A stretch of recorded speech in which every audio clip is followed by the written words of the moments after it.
우리는 이 시간에 우리 인간의 총체적인 관계성에 관해서 생각해 보기로 합니다.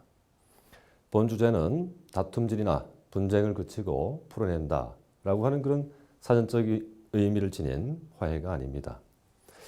이런 화해 이전의 차원, 즉 세상에 존재하는 모든 것들이 어떻게 총체적으로 조화를 이루고 화합할 수 있는가, 그런 철학적인 의미를 모색하는 화해를 다루고자 하는 것입니다.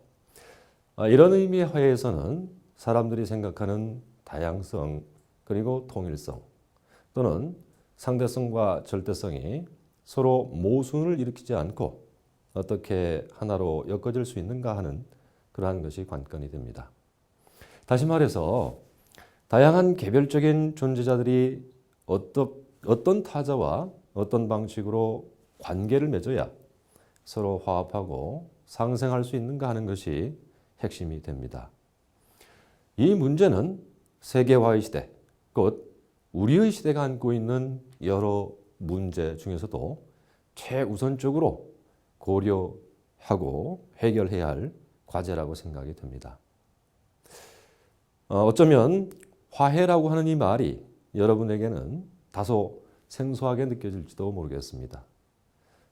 화해라는 말은 중국의 위진 시기에서부터 사용이 되었는데 현대에 와서는 이 말에 새로운 의미를 부여해서 광대 화해, 우주적 화해 이러한 것을 주장하기도 하고 화해 불이론이라는 것을 주장하기도 합니다. 그런 이해들에서 하늘과 사람의 화해, 다시 말하면 자연과 인간의 화해지요. 또는 존재와 가치의 화해, 현상과 본체의 화해, 이러한 것들이 핵심적인 문제로 거론이 되고 있습니다. 최근에는 중국 학자들 가운데 탕이지의 장파 이런 학자들이 화해 철학을 부각시키고 있습니다. 뿐만 아니라 오늘날 중국 정부는 화해를 정치 이념화해서 그들 국내뿐만 아니라 세계를 향해서 화해 세계라는 것을 주문하고 있기도 합니다. 말하자면 지구화, 세계화 시대에 대한 그들의 대응책을 내놓고 있는 셈이죠. 아무튼 여기서는 주로 장파의 글을 바탕으로 해서 이 화해에 대해서 생각을 해보기로 합니다. 우선 이 화해라는 말의 기본적인 의미를 살펴보도록 하겠습니다. 이것은 서로 다른 것들이 어우러지고 또 서로 다른 것들을 용납한다는 그런 의미를 갖고 있습니다. 화라고 하는 글자와 해라고 하는 글자가 모두 화합하다, 조화하다, 어울리다, 고르게 하다 그런 뜻을 지니고 있는 글자들입니다. 그런 글자들이 조합이 된 화해에서의 핵심은 역시 앞에 있는 조화할 화자에 있다고 할 수 있습니다. 그런데 사실 이 관념의 연원은 위진 시기보다도 한참 이전인 중국 문화의 초기에서부터 있어 왔던 것입니다. 오늘날 전해지고 있는 중국 고전들에 의해서 볼 때 이것은 좌전이나 국어와 같은 고대의 역사서, 그리고 시경, 서경, 역경, 논어, 맹자, 수훈자, 그리고 도덕경이나 장자, 또한 묵자와 같은 그러한 고전들에 이미 등장을 하고 있습니다. 그리고 춘추시대 초기의 정치 사상가였던 사백이라든가 안영이라고 하는 그러한 인물들이 본격적으로 이 화사상을 내놓기 시작했습니다. 그들은 화를 같을 동자와 대입을 시키면서 화하는 그러한 것만 인정하고 동하는 것, 다시 말하면 획일화하고 전제하는 그러한 것은 부정하였습니다. 그들이 사용한 이 화할 화자는 기본적으로 섞다, 배합하다, 혼합하다 이런 의미를 지닌 글자였습니다. 그런데 한편 이 화해라고 하는 것은 음악이나 음식에부터 시작되고 있는 것을 볼 수가 있습니다. 먼저 이 사백이라고 하는 정치 사상가가 얘기한 것을 잠깐 소개하면 이렇습니다. 서로 같이 하는 물질, 그러한 것들이 화합을 해야만 새로운 사물이 생성이 되고 같은 물질들이 모였을 때는 새로운 사물이 생성되지 않는다라고 얘기했습니다. 서로 다른 물질들을 취합해서 평형을 이루는 것이 화라고 정의하기도 하는데 그렇게 할 때 사물들은 풍성해지고 영원성을 갖게 된다고 봅니다. 같은 것을 같은 것에다 더한다면 양에서는 늘어날지 몰라도 서로 새로운 어떤 것을 생성하지 못하기 때문에 끝내는 소멸하고 만다는 것이죠. 또 하나의 예를 들어보기로 하겠습니다. 소리가 한 가지뿐이라면 그것을 조화롭게 들을 수 있는 음악을 우리는 생각할 수가 없습니다. 사물도 한 가지뿐이라면 어떤 문체를 드러낼 수가 없겠죠. 역시 맛이 한 가지뿐이라면 좋은 맛을 낼 수가 없다는 겁니다. 무엇보다도 이 사백이라고 하는 정치 사상가가 말하고자 했던 것은 여론이 획일화되면 비판이나 교정이라고 하는 것이 있을 수가 없다는 것이었습니다. 자, 이런 사상을 이으면서 후에 안영이라고 하는 역시 정치 사상가는 이 화하는 것을 음식을 만드는 것을 위주로 해서 설명을 하고 있습니다. 마치 국을 끓이는 일과 같다라고 하는 것이죠. 먼저는 물이나 불과 같은 것을 준비해야 되겠지요. 거기에 장이라든가 소금이라든가 매실과 같은 그러한 재료도 섞어 넣어야 할 겁니다. 또한 물고기라든가 고기 그리고 각종의 야채도 함께 섞어 넣어야 되겠지요. 그렇게 해서 요리사가 맛을 화해롭게 하는데 뭔가 부족한 것이 있으면 더 채워 넣어야 할 것이고 남아도는 것이 있으면 덜어내야 하는 것이죠. 그렇게 여러 가지 요소들이 서로 어우러지고 서로를 포함하는 용납하는 그러한 것을 통해서 하나의 온전한 국이 만들어지는 것이죠. 그런데 여기서 멈추지 않습니다. 바로 이런 국을 먹을 때 그 사람은 마음의 화평을 느끼게 된다. 그러니까 신체의 개체상에서의 화평을 생각하게 되는 것이죠. 자, 그렇게 해서 화해로운 음악과 화해로운 음식 이러한 것들이 인간 화해의 바탕이 되는 것을 생각해 보게 되는데 먼저 그러한 음악을 듣고 또 그러한 음식을 먹음으로 해서 사람은 신체 내에 이 감정과 기운 이러한 것들의 조화를 유지하게 됩니다. 더 나아가면 이런 그 신체의 화해로운 기운은 화해로운 뜻, 말하자면 화해로운 생각을 할 수 있게 만든다는 것이지요. 그리고 그런 화해로운 생각을 하는 사람은 화해로운 말을 할 수 있게 되고 화해로운 말을 하는 사람은 그것을 통해서 화해로운 정치를 이루어낼 수 있다고 봅니다. 궁극적으로 그런 화해로운 정치가 바로 하나의 화해로운 인간 세상을 형성하게 된다는 것이죠. 자, 이렇게 해서 화해는 평면적인 것에서부터 시작을 해서 순차적으로 다시 간다면 중충적인 또 하나의 일련의 관계성을 가지면서 펼쳐져 나가는 그런 특징을 갖고 있다. 이렇게 생각을 할 수가 있습니다. 자, 이렇게 안영이나 사백 이후에 육아의 시조라고 할 수 있는 공자는 이들의 뜻을 이어가면서 군자는 화하지 동하지 않는다. 소인은 동하기만 하고 화하지 않는다. 이렇게 해서 화해 사상을 나름대로 펼치고 있는 것을 볼 수가 있고 역시 공자께서 중시한 예라고 하는 것을 시행하는 데 있어서도 무엇보다도 그것은 인간관계에서 화해를 이루어낸 것이 가장 귀중한 것이다. 이런 사상을 천명하기도 했습니다. 이에 비해서 도가의 노자와 장자는 화해의 화자를 바탕으로 하면서 여기에서는 동까지도 인정하는 그러한 특성을 보였습니다. 이때의 동은 전제나 획일의 의미가 아니고 존재하는 모든 것들의 본질적인 그러한 그 공통성을 얘기할 수 있다. 이렇게 볼 수가 있습니다. 그런가 하면 무가에서는 같을 동자를 특히나 강조하는 차이를 보이기도 했습니다. 춘추 전국시대에 다른 여러 제자백가 학자들 말이지요. 이러한 사람들도 일정 정도 이러한 논의를 펼쳤습니다. 거기에서는 동이론이라든가 화동론 이러한 것들을 펼쳐냈던 것이지요.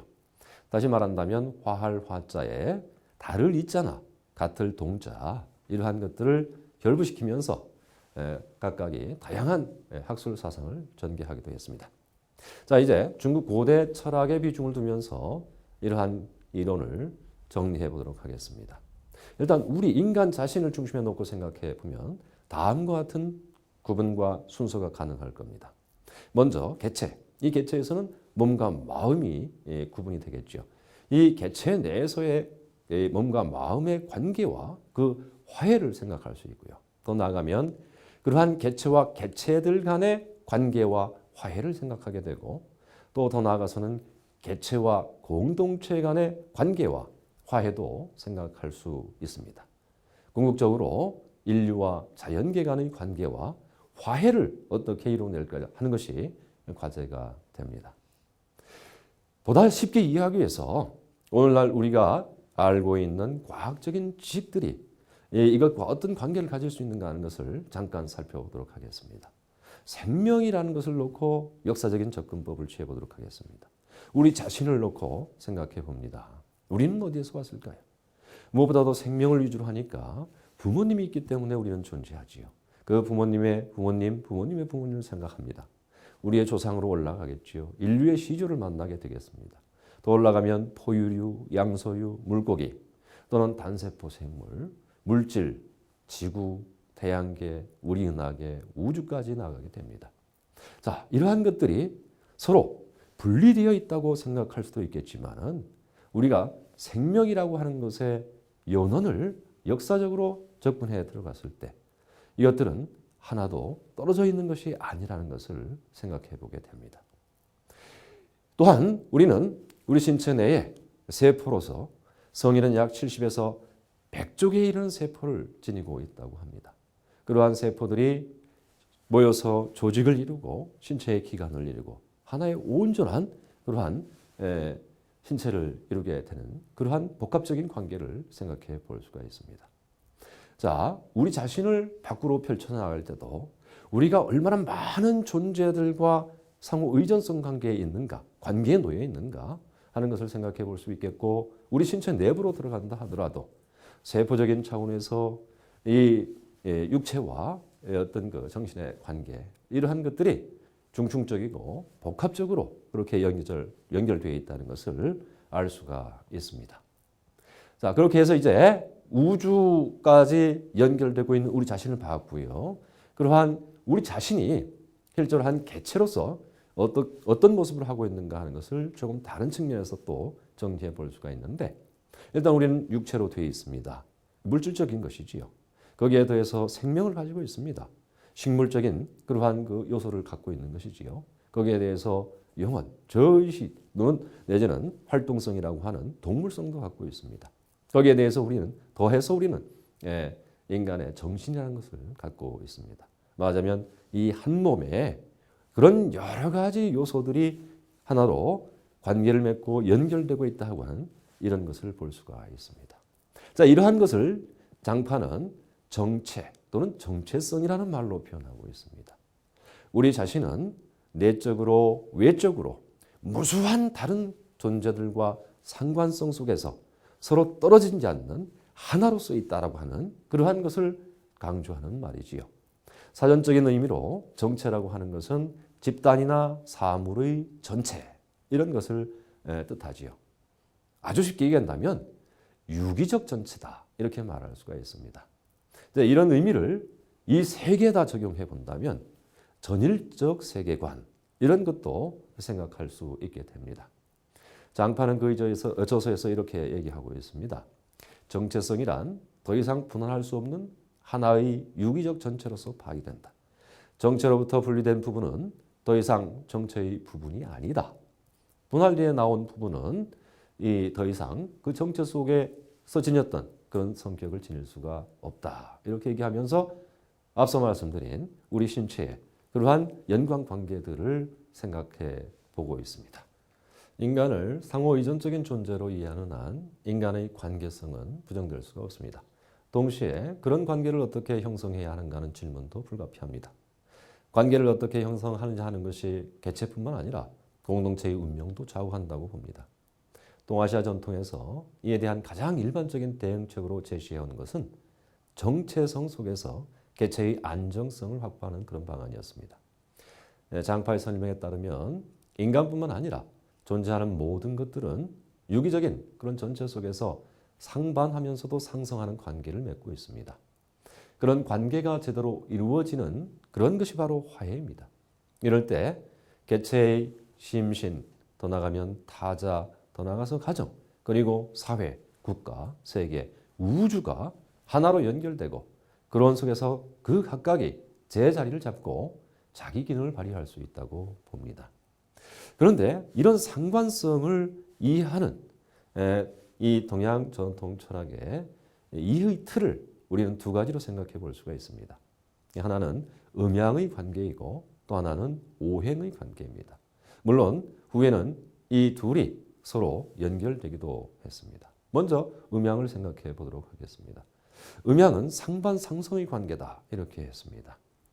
겉으로는 둘이 반대적인 것처럼 보이지만 실제로는 서로가 서로를 인정하고 서로를 도와주는 그런 관계에 있는 것이다 이렇게 보는 것이죠. 이것은 자연계 전체를 보는 관점이기도 하고 그것을 인간 사회에 적용해서 보기도 하고 인간 개체를 인간과 인간의 관계를 그렇게 바라볼 때도 적용 가능하다고 봤습니다. 또 하나는 오행이라고 하는 겁니다. 화, 수, 목, 금, 토를 생각할 수가 있는데 이 다섯 가지가 서로가 서로를 제어하기도 하고 서로를 보호하고 도와주기도 하는 그런 그 관계를 형성한다는 것이지요. 서로가 서로를 제어하고 서로를 보조하는 그런 관계가 중충적으로 엮어지기 때문에 서로는 대등한 관계를 형성할 수가 있습니다. 서로에게 대등한 영향력을 행사하고 주고받는 그런 관계가 된다는 것이지요. 그래서 오행에서는 이 서로가 서로를 제어하고 서로를 위해 준다라고 하는 그러한 대등성이라고 하는 것을 우리는 살펴볼 필요가 있고 중시할 필요가 있다. 그렇게 생각을 합니다. 이 중국 고대 말하자면 봉건제 사회에서 화해를 이루는 데는 특히나 이 정치적인 측면에서는 그 중심 역할을 하는 존재가 있어야 한다고 본 경우가 지배적이었습니다. 다름 아닌 제왕이 있어야 한다는 것이지요. 그리고 그것은 위계적인 등급인 예를 바탕으로 하는 그런 화해였습니다. 이처럼 화해의 중심에 제왕, 다시 말해서 최고의 권력자를 두는 것이 오늘날 우리 사회에서도 합당한 것으로 인정될 수 있는가 하는 것은 여전히 문제로 남을 수가 있습니다. 또한 일본이 아시아에서 패권을 잡기 위해서 내세웠던 대동아 공영권이라고 하는 그 이데올로기의 폐해를 생각해 볼 수도 있어야겠습니다. 한편으로는 오늘날 음악에서 이 오케스트라의 경우를 생각해 볼 수도 있습니다. 물론 그것은 그 나름대로의 의미를 갖는 것이겠지만 거기에는 한 명의 지휘자가 있어야 하고 또한 공통의 악보가 있어야 한다는 것을 우리는 생각해 봅니다. 또 한편 오늘날 우리의 일상 속에서는 어떤가 하는 거지요. 불과 서너 명의 한 식구가 한 가정을 이룬 그런 경우에서도 오랜만에 서로 함께 회식을 하자고 뜻을 합쳤다가도 각자 다른 식당이나 다른 메뉴를 고집하다가 결국에는 갈등을 빚는 그러한 경우를 종종 볼 수도 있습니다. 이런데 과연 화해를 이루는 것이 어떻게 가능한가? 보다 구체적인 방안은 뭔가? 이런 것들을 고민할 필요가 있겠습니다. 무엇보다 여기서 고민스러운 것은 우리가 해결해야 할 것은 화해를 이루는데 가령 국을 끓이는데도 요리사가 있어야 한다든가 음악을 연주하는데도 지휘자가 있어야 한다든가 하나의 공통된 악보가 있어야 한다는 이런 뭔가 중심이 되어서 이끌어가는 존재가 있어야만 화해가 이루어진다라고 하는 것은 오늘날에서는 새로운 어떤 그 관점에서 새롭게 보완이 되어야 될 부분이 아닌가 그렇게 생각합니다. 왜냐하면 오늘날은 민주화 사회이고 시민이 주체가 되는 그런 특성을 지니고 있는 사회입니다. 권력에 집중하라든가 특정한 어떤 사람들의 선도라고 하는 것보다는 시민 각자가 자신의 의식과 역량을 바탕으로 해서 서로가 서로의 관계를 존중하고 잘 이루어 나가면서 자발적인 질서를 잡아가는 그런 그 화해로운 공동체, 화해로운 세상을 영위하는 것이 바람직한 일이라고 생각합니다. 우리가 알기에 하나뿐인 지구촌입니다. 이 지구촌이 갈등의 나락으로 떨어지지 않고 서로를 위하는 그런 화해로운 공간이 되기 위해서는 우주적인 차원의 화해가 무언가 하는 것을 고민해 봐야 한다고 생각됩니다. 오행의 상생관계와 상극관계, 다시 말해서 상호 견제와 배려, 이러한 것이 하나로 어우러지는 그러한 것들을 우리의 일상생활에서 보다 구체적으로 실현해 나아가는 그러한 것들이 필요하다고 생각됩니다. 이렇게 하는 것이 지구적인 위기 또는 한계 이런 것들을 극복하는 지혜를 형성하는 데 바탕이 될 수 있다. 그렇게 생각합니다. 감사합니다.